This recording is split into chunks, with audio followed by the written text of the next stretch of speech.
A week away from deployment, the client requests a minor modification to a single requirement.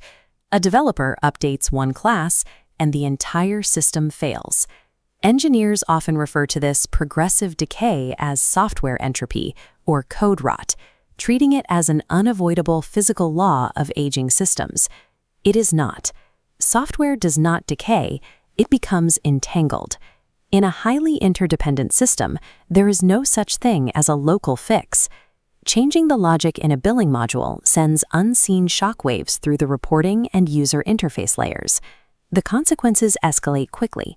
A simple mandate to swap a third-party vendor or change a database engine exposes how deeply those specific API calls are entangled throughout the codebase, turning a patch into a systemic rewrite. Surviving constraints like these requires moving away from rigid, single-path execution. It requires designing the architecture for reversibility from day one. The architectural antidote to this entanglement is a concept borrowed from geometry: orthogonality. Look at a Cartesian graph.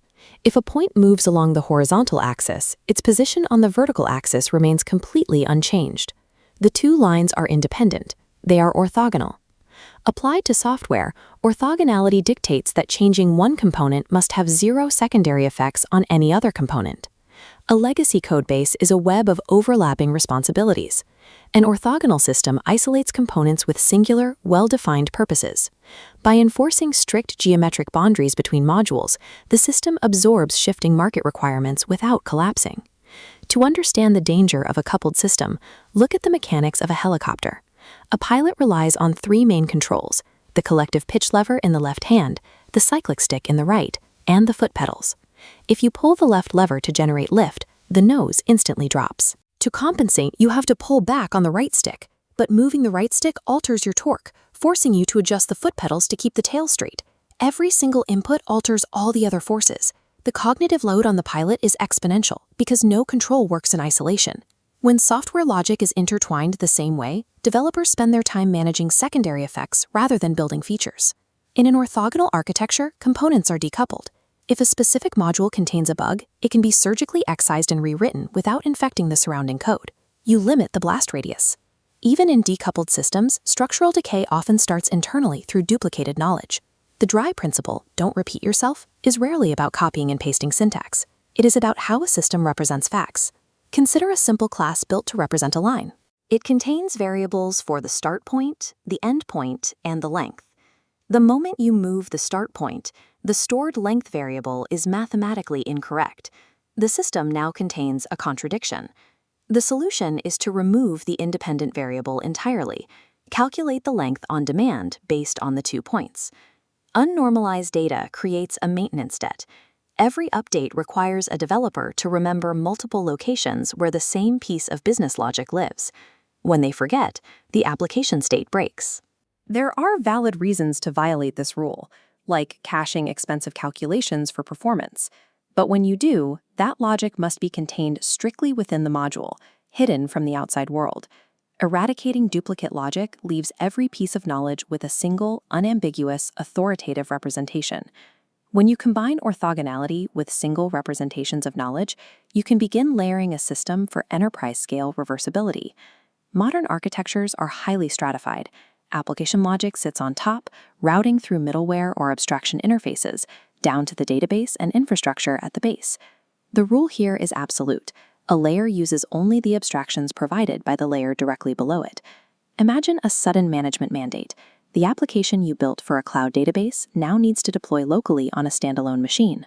If the database queries are hard-coded directly into the user interface and business logic, pulling the cloud database out destroys the entire application. Entangling third-party products into the application layer means the vendor dictates your architecture. True reversibility ensures that a change in deployment remains purely a deployment issue. It never reaches the core business rules.